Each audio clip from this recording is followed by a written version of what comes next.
ಹಳ್ಳಿಯಲ್ಲಿ booth level agents ಅಂದರೆ ನಮ್ಮ ವಿಧಾನಸಭಾ ಕ್ಷೇತ್ರದ ಬೂತ್ ಅಂತಂದ್ರೆ ಅದೊಂದು ಪ್ರಜಾಪ್ರಭುತ್ವದ ಒಂದು ಅಡಿಗಲ್ಲು.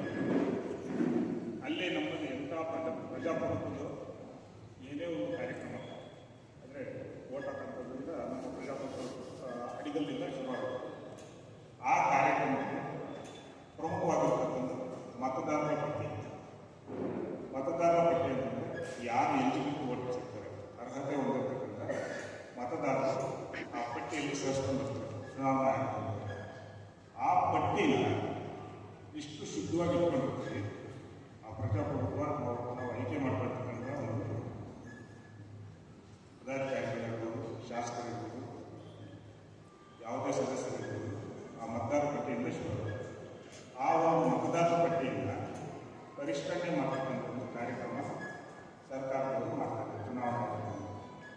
ಆ ಕಾರ್ಯಕ್ರಮಕ್ಕೆ ನಾವು ಇದನ್ನು ಪ್ರಿಪ್ರೇಷನ್ ಮಾಡ್ತಿದ್ದೇವೆ. ಯಾವ ಥರ ಮತದಾರರ ಪಟ್ಟಿಯನ್ನು ಪರಿಷ್ಕರಣೆ ಮಾಡಬೇಕು, ನಾವು ಬೂತಲ್ಲಿ ಕೂತ್ಕೊಂಡು ನಮ್ಮ JDS ಪಕ್ಷದಿಂದ ಯಾವ ರೀತಿ ಮಾಡ್ಕೊಬೇಕು ಅನ್ನೋ ಒಂದು ಕಾರ್ಯಕ್ರಮ ನಿಮಗೆ ಸಲಹೆ ಸೂಚನೆಗಳು ಕೊಡಲಿಕ್ಕೆ ಈ ಕಾರ್ಯಕ್ರಮ ಮಾಡ್ತೀವಿ. ಈ ಕಾರ್ಯಕ್ರಮ ಉದ್ಘಾಟಿಸಿ ಮತ್ತು ಈ ಕಾರ್ಯಕ್ರಮ ನಡೆಸ್ಕೊಡ್ಲಿಕ್ಕೆ ನಮ್ಮ ರಾಜ್ಯ ಕಚೇರಿಯಿಂದ ರಾಜ್ಯ ವಕ್ತಾರರಾದಂತಹ ಶ್ರೀ ಪ್ರದೀಪ್ ಕುಮಾರ್ ಸರ್ ಅವರು ಹಾಗೂ ಮಹೇಶ್ ಸರ್ ಅವರು ಹಾಗೂ ವೇದಿಕೆ ಮೇಲೆ ಪ್ರಸಿದ್ಧರಾಗಿರ್ತಕ್ಕಂಥ ನಮ್ಮ KGP ವಿಧಾನಸಭಾ ಕ್ಷೇತ್ರದ ಎಲ್ಲ ಹಿರಿಯ ಮುಖಂಡರು ಸ್ವಾಗತವನ್ನು ಬಯಸುತ್ತಾ, ಈ ಕಾರ್ಯಕ್ರಮ ಭಾಳ ಮುಖ್ಯವಾದಂಥ ಕಾರ್ಯಕ್ರಮ. ಯಾಕೆ ಅಂತಂದರೆ ಮುಂದಿನ ದಿನಗಳಲ್ಲಿ 2028ಕ್ಕೆ MLA ಚುನಾವಣೆ ಬರ್ತಾ ಇದೆ, ಮತ್ತು ನಗರಸಭೆ ಚುನಾವಣೆ ಬರ್ತಾ ಇದೆ, ಮತ್ತು ಗ್ರಾಮ ಪಂಚಾಯತಿ, ತಾಲೂಕು ಪಂಚಾಯತಿ, ಜಿಲ್ಲಾ ಪಂಚಾಯತ್ ಚುನಾವಣೆಗಳು ಬರ್ತಾ ಇದೆ. ಈ ಮತದಾರರ ಪಟ್ಟಿ ಭಾಳ ಮುಖ್ಯ ಪಾತ್ರ ವಹಿಸುತ್ತದೆ. ಏನು ನಡೀತದೆ ನಾವೆಲ್ಲ ಸ್ಟೇಟಲ್ಲಿ ಮಾಧ್ಯಮಗಳೆಲ್ಲ ನೋಡ್ತಾ ಇದ್ದೀವಿ. ಸತ್ತೋಗಿರ್ತಕ್ಕಂಥ ಮೃತ ವ್ಯಕ್ತಿಗಳಿರ್ತಕ್ಕಂಥ ವಯಸ್ಸಲ್ಲಿ ಓಟ್ಗಳು ಮಾಡ್ತಾರೆ, ಕಡಿಮೆ ಓಟ್ಗಳು, ಮತ್ತು ರಿಪೀಟೆಡ್ ಓಟ್ಗಳು ಇಲ್ಲೂ ಇರ್ತಾರೆ, ಇನ್ನೊಂದು ಕ್ಷೇತ್ರದಲ್ಲೇ ಇನ್ನೊಂದು ಮಾಡ್ತಾರೆ. ಇದನ್ನೇ ಶುದ್ಧೀಕರಿಸುವಂಥ ಕಾರ್ಯಕ್ರಮ ಚುನಾವಣೆ ಆಯೋಗ ಹಮ್ಮಿಕೊಂಡಿದೆ. ಹಾಗಾಗಿ ಈಗ ನಮ್ಮ ಪಕ್ಷದಿಂದ JDS ಪಕ್ಷದಿಂದ ನಾವು ಅಂಥ ಸಮಯ ಬಂದಾಗ ಈಗ ಏಪ್ರಿಲ್ ಮಾಡಬೇಕು, ಏಪ್ರಿಲ್ 3ನೇ ವಾರದಲ್ಲಿ ಮಾಡಬೇಕು ಅಂತ ಹೇಳ್ಬಿಟ್ಟು ಈಗ ಮಾಹಿತಿ ಇದೆ. ಎಲ್ಲ ಪೂರ್ವ ತಯಾರಿ ನಡೀತಾ ಇದೆ ಚುನಾವಣಾ ಆಯೋಗದಿಂದ. ಇದ್ರ ಬಗ್ಗೆ ನಿಮಗೆಲ್ಲರಿಗೂ ನಮ್ಮ ಪಕ್ಷಕ್ಕೆ ಈಗ ನೀವೆಲ್ಲ ಬಂದು ಏನು ಕೆಲಸ ಮಾಡಬೇಕು, ಯಾವ ಥರ ಮಾಡಬೇಕು, ಬೂತಲ್ಲಿ ಮತದಾರ ಪಟ್ಟಿ ಯಾವ ಥರ ಕಲೆಕ್ಟ್ ಮಾಡ್ಕೊಬೇಕು, ಅದರಲ್ಲಿ ಯಾವ ಥರ ಇದು ಮಾಡಬೇಕು. ನಮ್ಮ ಜೊತೆಗೆ ಒಬ್ಬರು BLO ಇರ್ತಾರೆ, BLO ಬೂತ್ ಲೆವೆಲ್ ಆಫೀಸರ್ ಇರ್ತಾರೆ, ಚುನಾವಣಾ ಅವರು ಕೊಡ್ತಾರೆ ನಮ್ಮ ಸರ್ಕಾರದಿಂದ. ಅವ್ರ ಜೊತೆ ನಾವು ಅಸಿಸ್ಟ್ ಮಾಡಿಕೊಂಡು ಅದನ್ನು ಮತದಾರ ಪಟ್ಟಿ ಶುದ್ಧೀಕರಣ ಮಾಡಬೇಕಾಗುತ್ತೆ, ನಾವು ಅಲ್ಲಿ ಮಾಡ್ಕೊಳ್ಬೇಕಾಗುತ್ತೆ. ಇದ್ರ ಬಗ್ಗೆ ಹೆಚ್ಚಿನ ಮಾಹಿತಿ ನಮ್ಮ ಸಂಪನ್ಮೂಲ ವ್ಯಕ್ತಿಯಾದಂಥ ಪ್ರದೀಪ್ ಕುಮಾರ್ ಸರ್ ಅವರು ಇದು ಮಾಡ್ತಾರೆ. ಈ ಕಾರ್ಯಕ್ರಮಕ್ಕೆ ಆಗ್ತದೆ ನಿಮಗೆಲ್ಲರಿಗೂ ಕೂಡ ತುಂಬ ಧನ್ಯವಾದಗಳು. ಮಾತ್ರ ಇಡೀ ಇಂಡಿಯಾದಲ್ಲಿ ಏನಾಗ್ತಾ ಇದೆ, ಯಾವುದಕ್ಕೋಸ್ಕರ ಈ ಕಾರ್ಯಕ್ರಮ ನಡೆಸಬೇಕು ಅಂತ ಒಬ್ಬೊಬ್ಬರು ಗೊತ್ತಿರಬೇಕು. ಇವಾಗ SIR ಅಂತಿಲ್ಲ, ತಮಿಳು ಮ್ಯಾಕ್ಸಿಮಮ್ ತಮಿಳು ವಿಷಯ special intensive search revision SIR use to conduct for SIR regularly conduct பண்ணிருக்காங்க. எதுக்காக அப்படின்ற விஷயம் உங்களுக்கு கண்டிப்பா தெரிய வேண்டியிருக்கும். 2004 இஸ் நாட் கண்டக்டட். அந்த எலெக்ஷன் பிறகு கண்டக்ட் பண்ணல. எதுக்காக கண்டக்ட் பண்ணோம் அப்படின்றது தான் விஷயம். ஒரு ஸ்டேட்ல மினிமம் 150 lakhs ஓட்டு திடீர்னு இருக்காங்க. 70 lakhs வந்து தமிழ்நாட்டுல இல்ல. லாஸ்ட் டைம் எலெக்ஷன்ல 78 lakhs வந்து 73 lakhs தமிழ்நாட்டுல வந்து தமிழ்நாட்டுல ஓட்டர் லிஸ்ட்ல இருந்து தூக்கிட்டாங்க. அதுக்கு தான் இந்த program you are going to conduct. இந்த கண்டக்ட் வந்து the article 324 326 of the Constitution of India, the section 21 of the Representative of this People Act is 1950. இந்த ஆக்ட் இருந்துச்சுன்னா we are safe. உன்னுடைய fake vote எல்லாத்தையும் ரிமூவ் deleted vote 2 votes. அதுக்கு தான் இந்த program SIR இந்த ப்ரோகிராம் கண்டக்ட் பண்றதே வந்து கம்பல்சரி ஓட்டு கண்டக்ட். உங்களுடைய ஓட்டு லிஸ்ட் இருக்குதா இல்லையா, பூத் வைஸா கண்டக்ட் பண்றாங்களா இல்லையா, வீட்டுக்கு வந்து உங்களுடைய ஓட்டு இருக்கணும். இல்லன்னா we ready to fight for that. யாருடைய ஒரு ஓட்டு இஸ் வெரி இம்பார்ட்டன்ட் டு, இல்லையா, ஓட்டு வந்து கம்பல்சரி. அது ஒரு ஓட்டு கூட மிஸ் ஆகாது. அப்பதான் genuinely we can choose the right person to rule our state. நம்ம ஸ்டேட்டை ரூல் பண்றதுக்கு ஒரு தகுதியான ஒரு பர்சனை சூஸ் பண்றதே வந்து you are real rule. அதை ஒன்று correct they knows very well. கரெக்டா என்ன பண்ணுவாங்க, say for example பங்களாதேஷ்ல இருந்து வந்து minimum there are more than 20 lakhs people வந்து without citizen இல்ல. voter ID is there, Aadhaar card இருக்குது, ரேஷன் கார்டு இருக்குது, எல்லாமே இருக்குது. this is the act is very important. SIR அப்படின்ற இந்த ஸ்பெஷல் இன்டென்ஷன் ரிவிஷன் இருந்தாதான் வீட்டுக்கு வந்து கம்பல்சரியா உங்களுக்கு ஓட்டு லிஸ்ட்ல தெரியுங்களா இல்லையா, கண்டிப்பா இருக்கணும். ஒருத்தர் 2 ஓட்டு 3 ஓட்டு இந்த ஆக்ட் கரெக்டா ஆக்டிவேட் பண்ணிடலாம் 2004ல இருந்து. it should not be happen.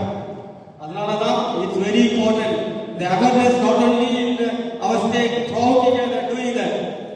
behalf of JDS we need that.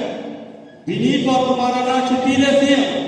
அப்போ we want to follow this awareness. ஒருவருக்கும் தெரிய வேண்டிய விஷயம் வந்து ஓட்டில் இருந்து ஆகணும் இல்லையா, பூத் வைஸா பண்ணி ஆகணும். அதுக்காக தான் they are conducting this program. this is very important program. just listen what they are explaining about this. அவர் என்ன சொல்றாங்க தெரிஞ்சிச்சுனாக்கா நமக்கு ரொம்ப ஈஸியா இருக்கும். அந்த இன்டென்ஷன் ಅಧ್ಯಕ್ಷರೇ, ನನ್ನ ಆತ್ಮೀಯರು ಮಿತ್ರರು ಸ್ಪೋಕ್ಸ್ ಪರ್ಸನ್ ಸಹ ಆದಂಥ ಮಹೇಶ್ ಅವರೇ, ನಮ್ಮ ಪಕ್ಷದ ಯುವ ಘಟಕದ ಅಧ್ಯಕ್ಷರೇ, ಬೇರೆ ಬೇರೆ ಮಹಿಳಾ ಘಟಕದ ಅಧ್ಯಕ್ಷರೇ, ಹೆಸರು ಗೊತ್ತಿಲ್ಲ ದಯಮಾಡಿ ಗೊತ್ತಿರಬೇಡಿ, ನಮ್ಮ ಪಕ್ಷದ ಎಲ್ಲ ಮುಖಂಡರುಗಳೇ, ಕಾರ್ಯಕರ್ತರು, ನೀವೆಲ್ಲರೂ ಇವತ್ತು ಪೇಪರ್ ನೋಡಿದ್ರೆ ಯಾರು ಪ್ರಜಾವಾಣಿ ಪೇಪರ್ ಯಾರು ಓದಿದಿರಾ? ಪ್ರಜಾವಾಣಿ ಪೇಪರ್ ಯಾರು ಓದಿದ್ರು? ಯಾರು ಓದಿಲ್ಲ. ಪ್ರಜಾವಾಣಿ ಪೇಪರ್ನಲ್ಲಿ ಇವತ್ತು ವಿಶೇಷವಾಗಿ ಈ ಬಗ್ಗೆನೇ ಮಾಹಿತಿ ಕೊಟ್ಟಿದ್ದಾರೆ. ಇದ್ರ ಬಗ್ಗೆನೇ ಮಾಹಿತಿಯನ್ನು ಕೊಟ್ಟಿದ್ದಾರೆ. ಅಂದ್ರೆ ಇಡೀ ದೇಶದಲ್ಲಿ 2,30,00,000 ಮತದಾರರನ್ನ ಡಿಲೀಟ್ ಮಾಡಿದ್ದಾರೆ. ಈ ಬಗ್ಗೆ ವಿಶೇಷವಾದಂತಹ ವರದಿಯನ್ನ ಪ್ರಜಾವಾಣಿ ಪತ್ರಿಕೆಯಲ್ಲಿ ಪ್ರಕಟಿಸಿದ್ದಾರೆ. ಈ SIR ನ ಪ್ರಾರಂಭ ಇನ್ನೂ ಆಗಿಲ್ಲ ಕರ್ನಾಟಕದಲ್ಲಿ. ಅದು ಮಾರ್ಚ್ ಕೊನೆಯ ಹಂತದಲ್ಲಿ ಅಥವಾ ಪ್ರಾರಂಭ ಆಗುತ್ತೆ ಅನ್ನುವ ಮಾಹಿತಿ ಸಿಕ್ಕಿದೆ. SIR ಅಂತಂದ್ರೆ ಏನಪ್ಪಾ ಅಂತಂದ್ರೆ, ಮೊದಲನೇದಾಗಿ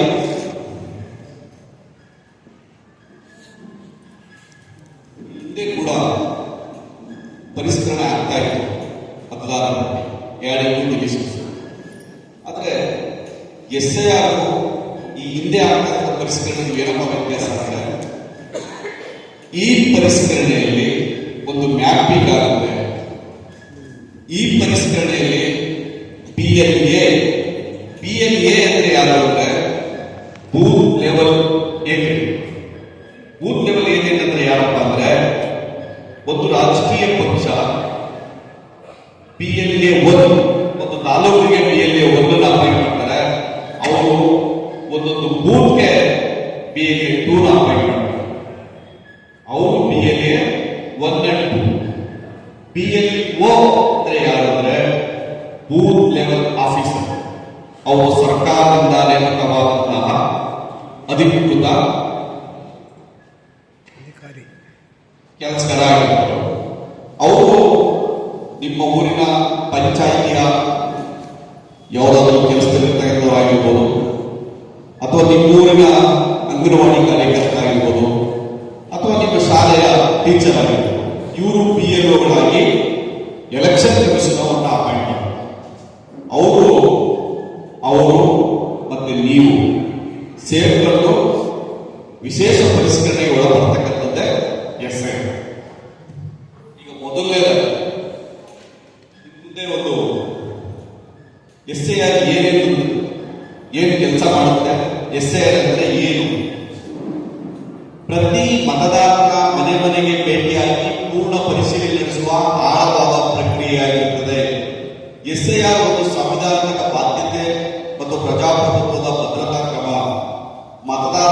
ಪಟ್ಟಿ ಪ್ರಜಾಪ್ರಭುತ್ವದ ಪ್ರತಿಯೊಂದು ಚುನಾವಣೆಯ ಮೂಲಾಧಾರವಾಗಿದೆ.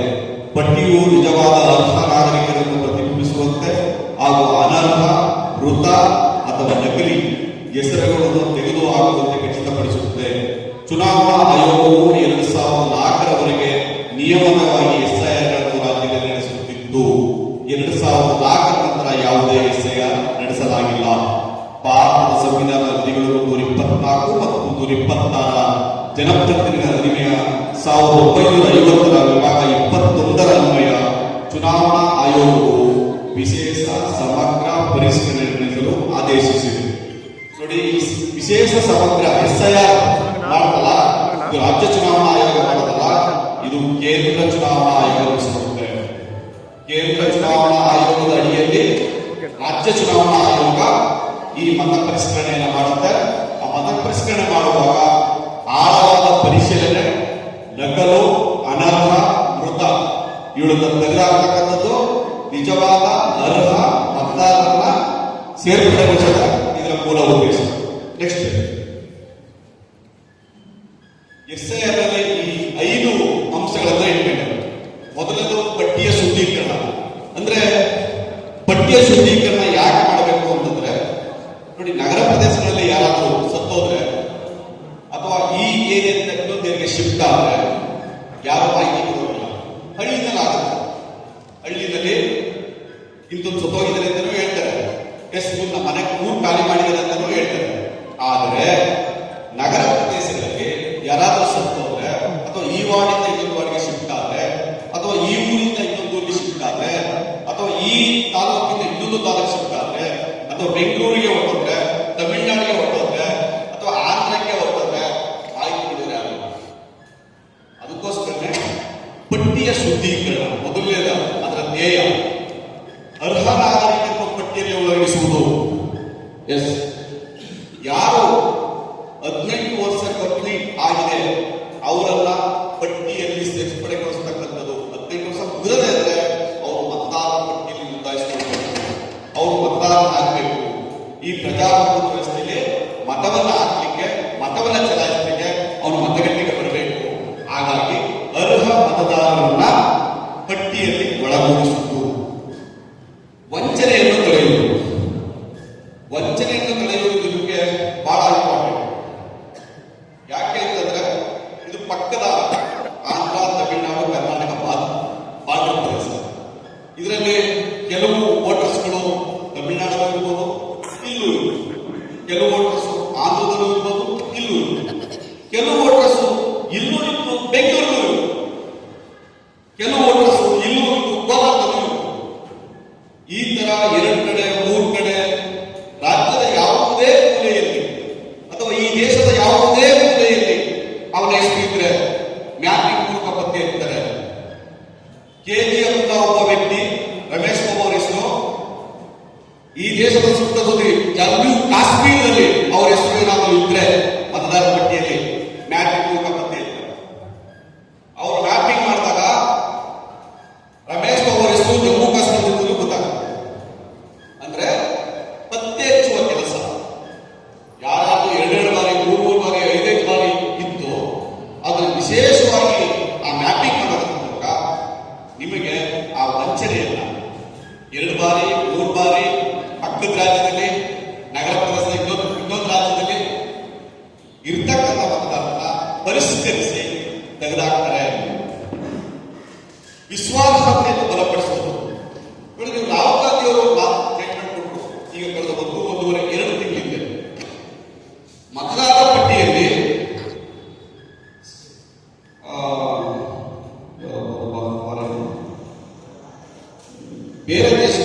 ಬೇರೆ ದೇಶದ ಒಂದು ಮಾಡೆಲ್ ಹರಿಯಾಣ ರಾಜ್ಯದ ಒಂದು ಮತದಾರರ ಪಟ್ಟಿಯಲ್ಲಿ ಸಿಂಗಾಪುರ್ನ ಒಂದು ಮಾಡೆಲ್ ಒಂದು ಫೋಟೋ ಅದು ಹರಿಯಾಣ ಮತದಾರರ ಪಟ್ಟಿಯಲ್ಲಿ ಯಾಕೆ ಬರ್ತದೆ? ಯಾಕೆ? ಕಾರಣ ಒಂದು ಅಧಿಕಾರಿಗಳ ತಪ್ಪು ಮಾಡಿದ್ರು, ಇಲ್ಲ ಉದ್ದೇಶಪೂರ್ವಕವಾಗಿ ಅದು ಸೇರಿಸಿದ್ರು. 2 ಕಾರಣದಿಂದ ಆಗಿದೆ. ಆ ಥರದನ್ನು ಸರಿಪಡಿಸಬೇಕು. ಸರಿಪಡಿಸಿ ಮತದಾರರ ಪಟ್ಟಿ ಸರಿ ಇದೆ ಅಂತ ನೀವು ಎಲ್ಲರಿಗೂ ಖಾತ್ರಿಪಡಿಸಬೇಕು. ಇವತ್ತು ಮತದಾರರ ಪಟ್ಟಿ ಬಗ್ಗೆ ಇವತ್ತು ಮಮತಾ ಬ್ಯಾನರ್ಜಿ ಅವರು ಅನೇಕ ಕಾರಣಕ್ಕೋಸ್ಕರ ಅಧ್ಯಕ್ಷರಾಗಿದ್ದಾರೆ. ಅದ್ರ ಬಗ್ಗೆ ಒಂದು ವಿಶ್ವಾಸವನ್ನ ಬಲಪಡಿಸತಕ್ಕಂಥ ಕೆಲಸವನ್ನ ಈ SIR ಮಾಡಿದೆ. ಜನಸಂಖ್ಯೆ ಬದಲಾವಣೆಯನ್ನು ಪ್ರತಿಬಿಂಬಿಸುವುದು, ಈ ದೇಶದ ಒಟ್ಟು ಜನಸಂಖ್ಯೆಗೂ ಈ ದೇಶದ ಒಟ್ಟು ಮತದಾರರ ಪಟ್ಟಿಗೂ ಒಂದಷ್ಟು ವ್ಯತ್ಯಾಸ ಇದೆ. ಕಾರಣ ಏನಪ್ಪ ಅಂದ್ರೆ, ಒಬ್ಬ ವ್ಯಕ್ತಿ 3-4 ಕಡೆ ಇರ್ತಕ್ಕಂಥದ್ದು, ಸತ್ತು ಹೋದವರನ್ನ ತೆಗೆದಾಕ್ತಿರ್ತಕ್ಕಂಥದ್ದು, ಬೇರೆ ದೇಶದಿಂದ ಬಾಂಗ್ಲಾದೇಶದಿಂದ ಬಂದಿರತಕ್ಕಂಥ ವಲಸಿಗರ ಸೇರ್ಪಡೆ ಇರುವುದು, ಶ್ರೀಲಂಕಾ ದೇಶದಿಂದ ಬಂದು ಈ ದೇಶದಲ್ಲಿ ಸೇರ್ಪಡೆ ಆಗಿರುವುದು, ಹೀಗೆ ಬೇರೆ ಬೇರೆ ದೇಶದ ನಗಲು ಕೂಡ ಇಲ್ಲಿ ಸೇರ್ಪಟ್ಟಿರುವುದರಿಂದ ಜನಸಂಖ್ಯೆ ಅನುಗುಣವಾಗಿ ತಾಳೆ ಆಗ್ತದೆ. ಅದನ್ನು ಸರಿಪಡಿಸತಕ್ಕಂಥ ಕೆಲಸವನ್ನ ಈ SIR ಮಾಡುತ್ತೆ. ನೆಕ್ಸ್ಟ್ ನೋಡಿ, ಇದು ಬೇರೆ ಬೇರೆ ರಾಜ್ಯಗಳಲ್ಲಿ SIR ಮಾಡಿದೆ. ಬಿಹಾರ, ಪಶ್ಚಿಮ ಬಂಗಾಳ, ರಾಜಸ್ಥಾನ, ತಮಿಳುನಾಡು, ಗುಜರಾತ್ ಇಷ್ಟು ರಾಜ್ಯಗಳಲ್ಲಿ ಆಲ್ರೆಡಿ SIR ಆಗಿದೆ. ಒಟ್ಟು ಮತದಾರ ಸಂಖ್ಯೆ ಬಿಹಾರದಲ್ಲಿ ಇದ್ದಂತ ಮತದಾರ ಸಂಖ್ಯೆ 7,89,00,000. SIR ಆದ ನಂತರ SIR ಮಾಡಿದ್ರಲ್ಲ, ಅದಾದ ನಂತರ ತೆಗೆದಾಕಿದ ಮತದಾರ ಸಂಖ್ಯೆ 47 ಲಕ್ಷ. ಇದರಲ್ಲಿ 47 ಲಕ್ಷ ಡಿಲೀಟ್ ಆಗಿದೆ. ಒಟ್ಟು ಮತದಾರ ಸಂಖ್ಯೆ ಅವರೇ ಲೆಕ್ಕ ಹಾಕೊಂಡಾಗ ಅಂದಾಜು ಒಂದು ವಿಧಾನಸಭಾ ಕ್ಷೇತ್ರಕ್ಕೆ 19,344 ಡಿಲೀಟ್ ಆಗುತ್ತೆ. ಹಾಗೆ ಪಶ್ಚಿಮ ಬಂಗಾಳದಲ್ಲಿ 7,66,00,000 ಇತ್ತು, 58 ಲಕ್ಷ ಡಿಲೀಟ್ ಆದ್ರು. 19,802 ಮತದಾರರು ಅವರೇ ಡಿಲೀಟ್ ಆಗಿದೆ. ಹಾಗೆ ರಾಜಸ್ಥಾನದಲ್ಲಿ 5,46,00,000 ಇತ್ತು, 41 ಲಕ್ಷ ಡಿಲೀಟ್ ಆದ್ರು. ಅವರೇ ಒಂದು ಕ್ಷೇತ್ರಕ್ಕೆ, ಒಂದು ವಿಧಾನಸಭಾ ಕ್ಷೇತ್ರಕ್ಕೆ 20,924 ಡಿಲೀಟ್ ಆದ್ರು. ನೋಡಿ, ತಮಿಳುನಾಡು ಪಕ್ಕದ ರಾಜ್ಯ, ಇದು ಬಹಳ ವಿಶೇಷವಾಗಿ ಗಮನಿಸಿ, 6,41,00,000 ಇತ್ತು ಈ ಮತದಾರರು, 97 ಲಕ್ಷ ಡಿಲೀಟ್ ಆಗಿದ್ದಾರೆ. ಅಂದ್ರೆ ಯಾಕಾಯ್ತು ಅಂದ್ರೆ, ಈ ರಾಜ್ಯಕ್ಕೆ ಶ್ರೀಲಂಕಾ ಇನ್ಫ್ಲೂಯೆನ್ಸ್ ಇತ್ತು. ಶ್ರೀಲಂಕಾದಲ್ಲಿ ತುಂಬಾ ಜನ ಅಲ್ಲಿ ಬಾರ್ಡರ್ ದಾಟಿ ಬಂದಿದ್ರು, ಅವರ ಇನ್ಫ್ಲೂಯೆನ್ಸ್ ಇತ್ತು. ಹಾಗಾಗಿ ತುಂಬಾ ಜನ ಡಿಲೀಟ್ ಆದ್ರು. ಹಾಗಾಗಿ ಒಂದು ಕ್ಷೇತ್ರಕ್ಕೆ ಆಡಿದ ಅವರೇಜು 41,614 ಜನ ಮತದಾರರು ಒಂದು ವಿಧಾನಸಭಾ ಕ್ಷೇತ್ರಕ್ಕೆ ಡಿಲೀಟ್ ಆದ್ರು. ಹಾಗೆ ಗುಜರಾತ್ ಕೂಡ 5,08,00,000 ಇದ್ರು, 73 ಲಕ್ಷ ಡಿಲೀಟ್ ಆದ್ರು. ಅವರೇಜು 28,495 ಜನ ಒಂದು ವಿಧಾನಸಭಾ ಕ್ಷೇತ್ರಕ್ಕೆ ಡಿಲೀಟ್ ಆದ್ರು. ಹಾಗೆ KGF ಗೆ ಬರುತ್ತೆ. ಇದನ್ನ ಇಟ್ಕೊಂಡು ನೀವು KGF ನ ಗಮನಿಸಿದ್ರೆ ಆಲ್ ಇಂಡಿಯಾ ಅವರೇಜ್ ನನಗನ್ನಿಸುತ್ತೆ 41,000 ಡಿಲೀಟ್ ಆಗೋ ಸಾಧ್ಯತೆ ಇದೆ. ಕಾರಣ ಇಲ್ಲಿಯ ಮತದಾರರು ಆಂಧ್ರ, ತಮಿಳುನಾಡು ಬಾರ್ಡರ್ಗೆ ಹೊಂದಿಕೊಂಡಾಗೆ 2 ಕಡೆ ಯಾರು ಮತದಾರರನ್ನ ಇಟ್ಕೊಂಡಿದ್ದಾರೆ, 2 ಕಡೆ 3 ಕಡೆ ಮತ್ತು ಬೆಂಗಳೂರು ಮತ್ತು ಬೇರೆ ಬೇರೆ ದೇಶದ ಬೇರೆ ಬೇರೆ ಕಡೆ ಯಾರು ಉಳಿಸ್ಕೊಂಡಿದ್ದಾರೆ ಅಂತ ಮತದಾರರ ಪರಿಷ್ಕರಣೆ ಕೊಟ್ಟಾಗ, ಮ್ಯಾಪಿಂಗ್ ಮಾಡಿದಾಗ ಅಷ್ಟು ಮತದಾರರ ಸಂಖ್ಯೆ ಈಗಿರೋ ಸಂಖ್ಯೆಯಲ್ಲಿ ಕಡಿಮೆ ಆಗುತ್ತೆ. ಆದರೆ ನನ್ನ ಪ್ರಕಾರ 40,000 ಅಂತೂ ಖಂಡಿತ ಈ ಕ್ಷೇತ್ರದಲ್ಲಿ ಡಿಲೀಟ್ ಆಗುತ್ತೆ. ಅದು ನೀವು ಗಮನಿಸಿ. ನೆಕ್ಸ್ಟ್ ಕೇಳಿಸ್ತಿದ್ಯಾ? ಅರ್ಥ ಆಗ್ತಿದ್ಯಾ? ನೋಡಿ, ಇದೊಂದು ನಮ್ಮ ಕರ್ನಾಟಕದಲ್ಲಿ ಎಷ್ಟು ಜನ ಮತದಾರರಿದ್ದಾರೆ ಅಂತ. ಅವರೇನು ನಮ್ಮ ಒಟ್ಟು ಮತದಾರರ ಸಂಖ್ಯೆ 5,52,08,565. ಅದರಲ್ಲಿ ಮಹಿಳೆಯರು, ಪುರುಷರು, ಪ್ರಥಮ ಬಾರಿಗೆ ಓಟ್ ಹಾಕುವಂತವರು 8 ಲಕ್ಷ ಚೇಂಜು, ವಿಕಲಚೇತನರು. ಒಟ್ಟು ಮತಗಟ್ಟೆಗಳು 58,930. Next page. ಇದೊಂದು ನಮ್ದು ಎಷ್ಟು ಅಲ್ಲ, ನಮ್ಮ ರಾಜ್ಯದಲ್ಲಿ ಎಷ್ಟಿದೆ ಅಷ್ಟು. ನೆಕ್ಸ್ಟ್ ಪೇಜ್ ನೋಡಿ, ಇಲ್ಲಿ ಬನ್ನಿ. ನೆಕ್ಸ್ಟ್ ಇಲ್ಲಿ ಬನ್ನಿ.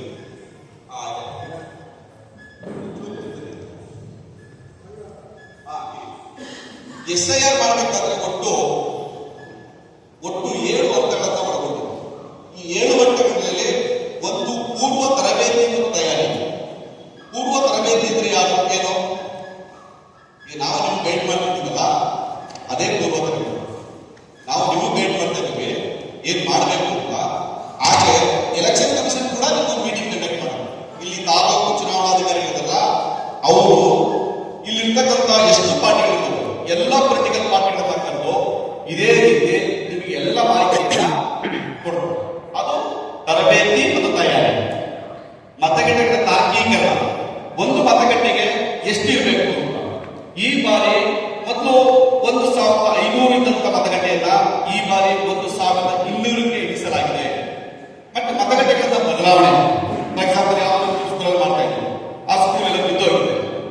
ಚೇಂಜ್ ಮಾಡ್ತಾರೆ ಅಥವಾ ಇನ್ನೊಂದು ಯಾವುದೋ ಇಲ್ಲಿ ಸಮಸ್ಯೆ ಆಗ್ತದೆ ಇನ್ನೊಂದು ಬೇರೆ ಕಡೆ ಚೇಂಜ್ ಮಾಡ್ತಾರೆ ಮತಗಟ್ಟೆಗಳನ್ನ ತಾರ್ಕಿಕ ಮನೆ ಎಣಿಕೆ ಅದು ಹಾಗೆ ಹೇಳಿದ್ರೆ ಈ ಮತಗಟ್ಟೆಯ ಪರಿಶೀಲನೆಯಲ್ಲಿ ಪ್ರತಿ ಮನೆಗೆ ಹೋಗ್ತಕ್ಕಂಥ ಕೆಲಸವೇ ಮತಗಟ್ಟೆಯ ಪರಿಸ್ಥಿತಿ ಮನೆ ಕರಡು ಪಟ್ಟಿಯ ಪ್ರಕಟಣೆ ಮನೆಗೆ ಹೋಗಿದ್ದ ಆದ್ಮೇಲೆ ಅವರೊಂದು ಪಟ್ಟಿ ತಯಾರು ಆ ಪಟ್ಟಿನೇ ಡ್ರಾಫ್ಟ್ ಅನ್ನ ರೆಡಿ ಮಾಡಿ ಪಬ್ಲಿಷ್ ಮಾಡಿದ್ಮೇಲೆ ಪಬ್ಲಿಷ್ ಏನ್ ಮಾಡ್ತಾರೆ ತಾಲೂಕು ಚುನಾವಣಾಧಿಕಾರಿ ಕಚೇರಿಯಲ್ಲಿ ಅದನ್ನು ಪಬ್ಲಿಷ್ ಮಾಡ್ತಾರೆ ಯಾರು ಬೇಕಾದ್ರೂ ಕಾಪಿ ತಗೋದು ನಿಮಗೂ ಏಜೆಂಟ್ ಆಗಿ ನಿಮಗೂ ಒಂದು ಕಾಪಿ ಅದ್ರಲ್ಲಿ ಏನಾದ್ರು ಅಬ್ಜೆಕ್ಷನ್ಸ್ ಇದ್ರೆ ನೀವು ಅಬ್ಜೆಕ್ಷನ್ ಆಮೇಲೆ ತಿರ್ಗಾ ಮತ್ತೆ ಒಂದ್ಸರಿ ಪಟ್ಟಿನ ಪ್ರದರ್ಶನ ಮಾಡ್ತಾರೆ ಅದಾದ್ಮೇಲೆ ಅಂತಿಮ ಪಟ್ಟಿಯನ್ನ ಪ್ರಕಟಣೆ ಅದು ಏನೇ ಈಗ 1 by 1 ಅಂತ ಬರುತ್ತೆ ನೆಕ್ಸ್ಟ್ ಪೇಜ್ ನೋಡಿ ಭಾರತ ಚುನಾವಣಾಧಿಕಾರಿ ನೋಡಲ್ ಅಧಿಕಾರಿಗಳೊಂದಿಗೆ ವಿವಿಧ ಹಂತಗಳ ತರಬೇತಿ ಆಯೋಜಿಸುವುದು ಮತ್ತು ಎಸ್ಐಆರ್ ಪ್ರಕ್ರಿಯೆಗೆ ಬೇಕಾಗಿರುವ ವ್ಯವಸ್ಥೆಯನ್ನು ಸಕಾಲದಲ್ಲಿ ಪೂರ್ಣಗೊಳಿಸಲಾಗಿದೆ ಈ ಸಮಗ್ರ ವಿಶೇಷ ಸಮಗ್ರ ಪರಿಷ್ಕರಣೆ ಪ್ರಕ್ರಿಯೆಯಲ್ಲಿ ವಿವರಿಸಲು ಮತ್ತು ಅದರ ಬಗ್ಗೆ ಅರಿವು ಮೂಡಿಸಲು ಮಾನ್ಯತೆ ಪಡೆದ ರಾಜಕೀಯ ಪಕ್ಷದ ಮತಗಟ್ಟೆ ಪಕ್ಷದ ಏಜೆಂಟ್ ಆಗಿ ಒಂದು ಪರಿಚಯಾತ್ಮಕ ಕಾರ್ಯಾಗಾರವನ್ನು ನಡೆಸತಕ್ಕದ್ದು ಆಗ ಹೇಳಿದಾಗ ಈ ಏನ್ ಕಾರ್ಯಾಗಾರ ನಾವು ಮಾಡ್ತಾ ಇದ್ದೀವೋ ಅದೇ ಕಾರ್ಯಾಗಾರ ಅವರು ಮಾಡ್ತಾರೆ ನೆಕ್ಸ್ಟ್ ಪೇಜ್ ಇದು ಬಹಳ ಇಂಪಾರ್ಟೆಂಟ್ ಮನೆಗೆ ಮತದಾರನ ನೀವು ಐಡೆಂಟಿಫೈ ಮಾಡಕ್ ಹೋದಾಗ ಅವರು ಒಂದು ಮ್ಯಾಪಿಂಗ್ ಮಾಡಿ ಆಲ್ರೆಡಿ ಮ್ಯಾಪಿಂಗ್ ಮಾಡ್ಬಿಟ್ಟಿದ್ದಾರೆ ಅವರು ಸ್ಕ್ರಿಪ್ಟ್ ರೆಡಿ ಮಾಡ್ಕೊಳ್ತಾರೆ ಫಾರ್ ಎಕ್ಸಾಂಪಲ್ ರಮೇಶ್ ಮಧೋಸ್ ಅವ್ರ ಮನೆಯಲ್ಲಿ ಅವ್ರ ವೈಫ್ ಅವ್ರ ಮಕ್ಕಳು ಅವ್ರು ಅಷ್ಟು ಜನರು ಒಂದು ಪ್ರಿಂಟ್ಔಟ್ ಕೊಟ್ಟಿರ್ತಾರೆ ಪ್ರಿಂಟ್ಔಟ್ಗೆ ನೀವು ಫಿಲ್ಅಪ್ ಮಾಡಿ ಅದ್ರಲ್ಲಿ ಏನೋ ಕೇಳಿರ್ತಾರೆ ಡೇಟ್ ಆಫ್ ಬರ್ತ್ ನಿಮ್ದು ಯಾವುದೋ ಒಂದು ಆಧಾರ್ ಕಾರ್ಡ್ ನಂಬರ್ ಡೀಟೇಲ್ಸ್ ಕೇಳಿ ಆ ಡೀಟೇಲ್ಸ್ ನ ಫಿಲ್ಅಪ್ ಮಾಡಿ ಅದನ್ನು ವಾಪಸ್ ಅವ್ರು ಕೊಡ್ಬೇಕು 30 ದಿವಸ ಟೈಮ್ ಇದೆ ಅದು ಅವ್ರ ಕೆಲಸ ಕೊಟ್ಬಿಟ್ಟೋಗಿರ್ತಾರೆ ನೀವು ಕೊಡದೆ ಇಟ್ಕೋಬೇಕು ಅಂತ ಇಟ್ಕೊಳ್ಳಿ ಕೊಟ್ಟಿಲ್ಲ ಅಂತ ಇಟ್ಕೊಳ್ಳಿ ಆಕಸ್ಮಿಕವಾಗಿ ಡಿಲೀಟ್ ಆಗುತ್ತೆ ಏನ್ ಮಾಡೋದು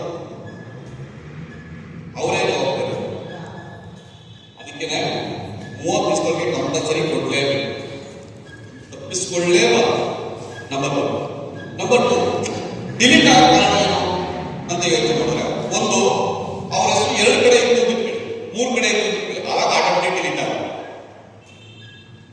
ಎಲ್ಲರೂ ಸುಮ್ಗೆ ಡಿಲೀಟ್ ಮಾಡಲ್ಲ ಅವ್ರ ಹೆಸರು 2 ಕಡೆ 3 ಕಡೆ ಇತ್ತು ಅಂದ್ರೆ ಡಿಲೀಟ್ ಆಗುತ್ತೆ ಆದ್ರೆ ಅವ್ರು ಯಾವ ಕಡೆ ಉಳಿಸ್ಕೋಬೇಕು ಅಂತ ಆಸೆ ಪಡ್ತಾರೆ ಅಲ್ಲಿ ಉಳಿಸ್ತಾರೆ ಚುನಾವಣಾ ಆಯೋಗದ ಮೂಲ ಉದ್ದೇಶ ಒಂದೇ ಒಬ್ಬ ವ್ಯಕ್ತಿಗೆ ಒಂದೇ ನೀವೆಲ್ಲರೂ ಈ ಭಾರತ ದೇಶದ ಯಾವುದೇ ಮೂಲೆಯಲ್ಲಾದರೂ ನೀವು ಮತವನ್ನು ಚಲಾವಣೆ ಮಾಡಿ ಆದ್ರೆ ಒಂದು ಪಟ್ಟಿಯಲ್ಲಿ ಹೆಸರಿರಬೇಕು ನಮ್ಗೆ ಒಂದೇ ಮತವನ್ನು ಹಾಕ್ಲಿಕ್ಕೆ ಮಾತ್ರ ಸಾಧ್ಯ ಅದು ಅದರ ಮೂಲ ಉದ್ದೇಶ 1,200ಕ್ಕಿಂತ ಜಾಸ್ತಿ ಹೆಚ್ಚು ಮಾಡಬೇಕು 1,200ಕ್ಕಿಂತ ಆ ಊರಲ್ಲಿ ಆ ಮತಗಟ್ಟೆ ಸಂಖ್ಯೆ ಪರ್ಮಿಷನ್ ತಗೊಂಡು ಅವರು ಮತಗಟ್ಟೆ ಸ್ಥಾಪನೆ ಮಾಡಿ ಜನತಾ ಪ್ರಾತಿನಿಧ್ಯ ಗಣೇಶನಲ್ಲಿ ಒಂದು ಬಾರಿ ಬಂದಾಗ ಅವರೇನು ಮ್ಯಾಪಿಂಗ್ ಮಾಡಿ ಸ್ಲಿಪ್ ತಗೊಂಡಿರ್ತಾರೆ ಆ ಸ್ಲಿಪ್ ಅನ್ನ ನಿಮ್ಮ ಮನೆಯ ಡೋರ್ಗೆ ಸಿಕ್ಸ್ಬಿಟ್ಟು ಮತ್ತೆ ಅಕ್ಕಪಕ್ಕದವರಿಗೆ ಮಾಹಿತಿಯನ್ನ ಕೊಡಬೇಕು ಎಸ್ ನೋಡಿ ಚುನಾವಣಾಧಿಕಾರಿಗಳು ಮತ್ತೆ ನಮ್ಮ ರಾಜಕೀಯ ಪಕ್ಷದ PLAಗಳು ಬಂದಿದ್ರು ಸೊ ನೀವು ಸ್ಲಿಪ್ ಅನ್ನ ಕೊಟ್ಟಿದ್ದೀವಿ ಈ ಸ್ಲಿಪ್ ಅನ್ನ ಏನಾದರೂ ಬದಲಾವಣೆ ಮಾಡಿ ಚೇಂಜಸ್ ಇದ್ರೆ ಹೇಳಿ ಅಥವಾ ಈ ಫಾರ್ಮ್ ಫಿಲಪ್ ಮಾಡಿ ಕೊಡಿ ಅಂತ ಮಾಹಿತಿಯನ್ನ ಆ ಮನೆಯವರಿಗೆ ತಿಳಿಸ್ತಕ್ಕಂಥ ಜವಾಬ್ದಾರಿ PLOಗಳಿಗೆ ಅದು ಒಂದ್ಸರಿ ಅವ್ರ ಮನೆಗೆ ಹೋಗ್ಬಿಟ್ರೆ ಆಗಲ್ಲ 3 ಬಾರಿ ಹೋಗ್ಬೇಕು ಬೀಗ ಹಾಕಿದ್ರೆ ಆ ಕೈಲ ಅವ್ರ ಪತ್ತೆ ಹಚ್ಚುವ ಕೆಲಸ PLOಗಳದ್ದು ಮಾಡಿಯೇ ತಿರ್ಬೇಕು ಮತ್ತೆ PLA ನೀವು ಯಾರು PLAಗಳನ್ನ ಅಪಾಯಿಂಟ್ ಮಾಡಿ ರಾಜಕೀಯ ಪಕ್ಷದಿಂದ ಅವ್ರಿಗೆ ಅಸಿಸ್ಟ್ ಮಾಡ್ತಕ್ಕಂಥ ಅವರಿಗೆ ಮಾಹಿತಿಯನ್ನ ಕೊಡ್ತಕ್ಕಂತಹ ಎಸ್ ಈ ಮನೆಯವರು ಇಲ್ಲ ಈ ಊರೇ ಖಾಲಿ ಮಾಡಿದ್ದಾರೆ ಇಲ್ಲ ಈ ಮನೆಯವರು ಕೆಲಸಕ್ಕೆ ಹೋಗಿದ್ದಾರೆ ಬೆಂಗಳೂರಿಗೆ ಇಲ್ಲ ಈ ಮನೆಯವರು ಯಾರೋ ಹೋಗಿದ್ದಾರೆ ಬರ್ತಾರೆ ಅವರು ತಿಳಿಸ್ತೀವಿ ಈ ತರದ ಮಾಹಿತಿಯನ್ನ ತಿಳಿಸ್ತಕ್ಕಂತಹ ಸಹಾಯ ಮಾಡ್ತಕ್ಕಂಥ ಕೆಲಸವನ್ನ PLA ಚುನಾವಣಾ ಅಧಿಕಾರಿಗಳಿಂದ ನಿಮ್ಗೇನು ನಾವೇ ಮಾಡಿದ್ವಿ ಬೂತ್ ಲೆವೆಲ್ ಆಫೀಸರ್ಸ್ ಅಂತ ನೀವು ಆ ಕೆಲಸವನ್ನ ಬೂತ್ ಲೆವೆಲ್ ಆಫೀಸರ್ಸ್ಗೆ ನೀವು ಚುನಾವಣಾ ಏಜೆಂಟ್ರು ಅಸಿಸ್ಟ್ ಮಾಡೋದ್ರ ಮೂಲಕ ಅವರಿಗೆ ಮಾಹಿತಿಯನ್ನು